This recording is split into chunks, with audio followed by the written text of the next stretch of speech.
Good morning, metalheads of the internet, and welcome to a brand new episode of the Metal Meltdown. Today we are talking about the latest studio album from Deafheaven entitled Lonely People with Power. No, we're not! I won't let you! I forbid it! I will not stand idly by and watch you poison and brainwash the minds of these poor, innocent people with your fake, pussy poser, hipster, soy boy, millennial, liberal garbage! This ain't real metal, and everybody who listens to this is gay and should be lobotomized! Nobody cares! Shut up! It's been 15 years! Let it go! Nobody cares! Oh boo! You're not true metal! Oh boo!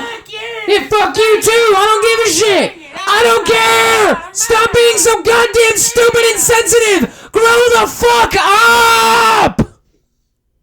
No, but seriously, grow up. It's 2025, and we're talking about Deafheaven. Wah wah, boo-hoo, cry about it, cope. This, whether you like it or not, is the 6th full-length studio album from this American blackgaze and post-metal crew, one of the most controversial and divisive black metal adjacent bands of the modern era, but despite that, nevertheless, still one of the most successful and influential. They've been dismissed and hated by legions of thin-skinned, neck-bearded, basement-dwelling metal elitists and gatekeepers, and lauded and embraced by people with open minds of all ages and ethnicities and backgrounds for basically as long as they've been around. But things started getting really intense right around the time of 2013's Sunbather. Like, I vividly remember how violently angry some members of the self-proclaimed impossible-to-offend true black metal crowd was with that album, and still are. Like, anytime I mention Deafheaven,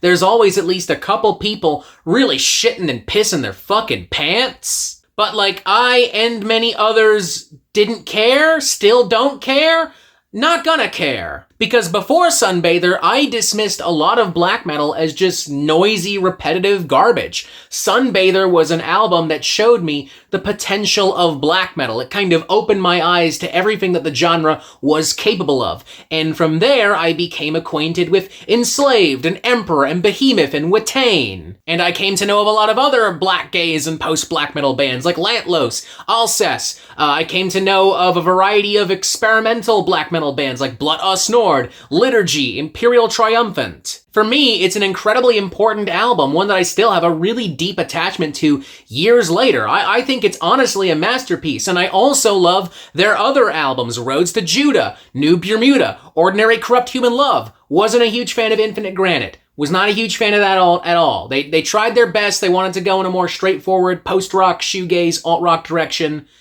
It's not horrible, but I've definitely heard better. But hey, props for trying. You did your best. It's okay. It's fine. Everyone has a bad day. Like, I genuinely and unapologetically love Deafheaven. And with all of this in mind, I was obviously very excited for this new album, Lonely People with Power, and only became more excited once reviews started hitting the internet and it became clear we had another certified banger on our fucking hands. Some people have even gone as far as to suggest that this could be one of the best albums, not just metal, but of any genre of 2025 thus far, and perhaps as good, if not better, than the aforementioned Sunbather. And you know what? I think I'm almost inclined to agree. I don't know if it's better than Sunbather. I have a strong attachment and bias for that record. I mean, a nostalgic attachment and bias for that record. But it is arguably at the same level, and certainly is as cathartic and as beautiful as that album. In many ways, Lonely People with Power is a return to form for Deafheaven, straying from the more straightforward post-rock and shoegaze formulas of the aforementioned and underwhelming Infinite Granite in favor of a sound more reminiscent of a combination of Sunbather, New Bermuda, and Ordinary Corrupt Human Love. It's densely layered and beautifully written, composed, produced, and presented with a variety of exciting and enticing textures and dynamics, very romantic, tragic, authentic, honest, vulnerable, important, provocative lyricism. It's essentially everything that Deafheaven are already really good at doing, but bigger and better and with a few new curveballs and spices and flavors. You've got the double whammy of Incidental 1 and Doberman opening this album up on a sonically and emotionally triumphant and declarative note, filled with blistering flurries of blast beats, tremolo riffage, blood-curdling screams,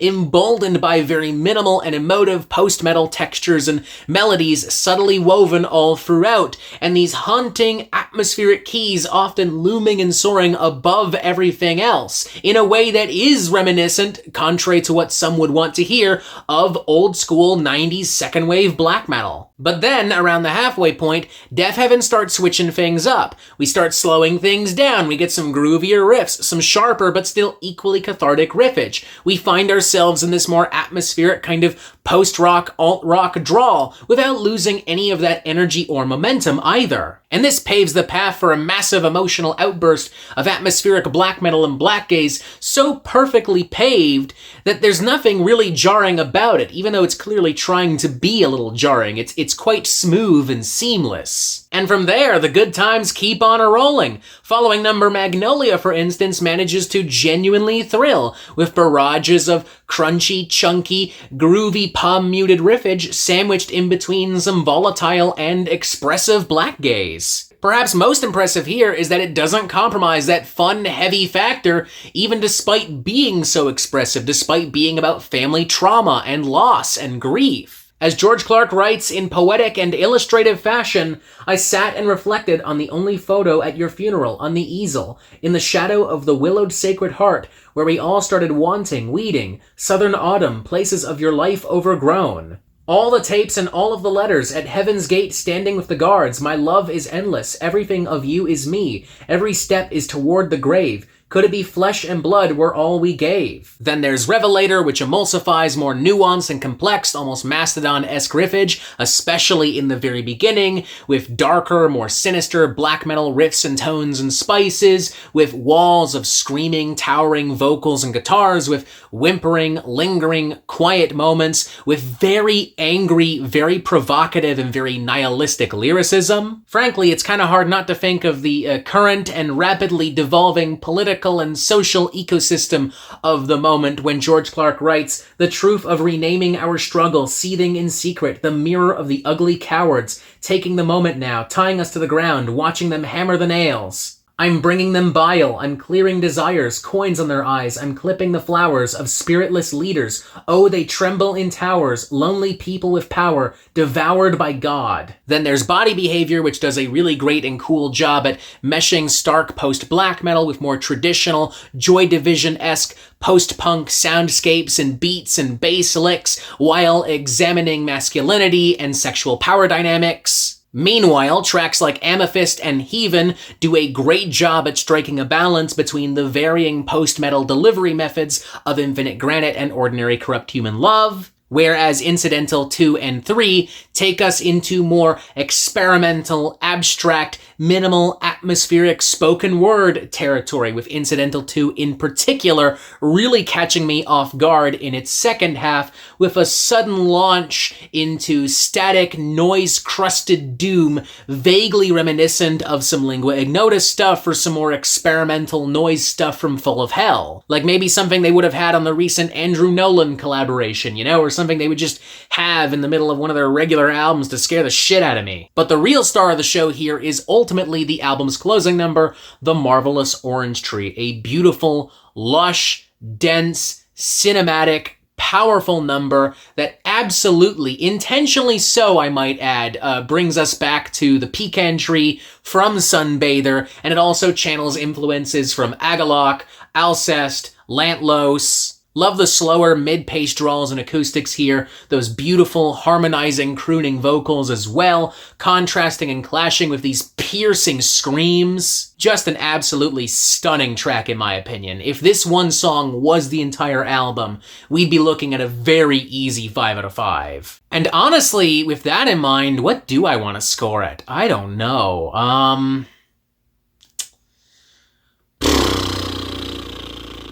You know what?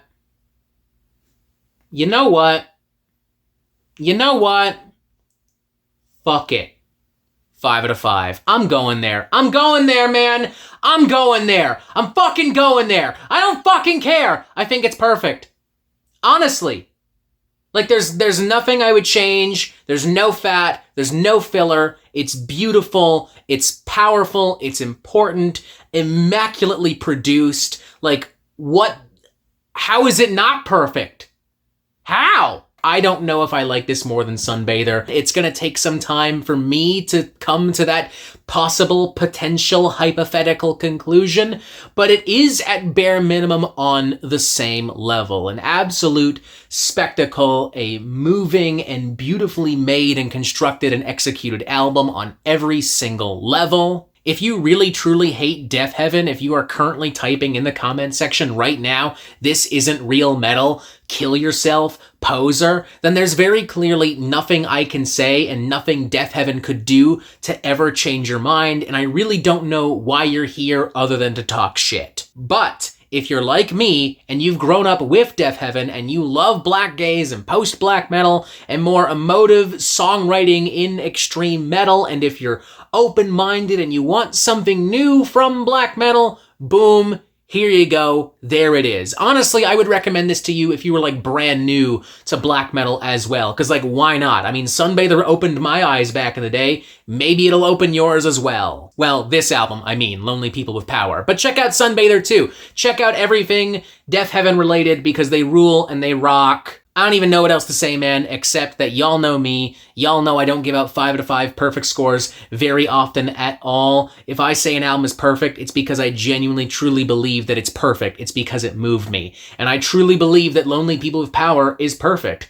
It has moved me. It's beautiful. I love it. Check it out. 5 out of 5. Perfect. And that is it for the Metal Meltdown. I am not an expert, nor do I claim to be. So what do you think? Do you like this record? Do you not like this record? And what do you want to hear from me next? And thank you for watching. Make sure you press subscribe right here so you get updates on the Metal Meltdown fucking immediately. Boom, even more videos. And as always, you have yourself a fantastic fucking day.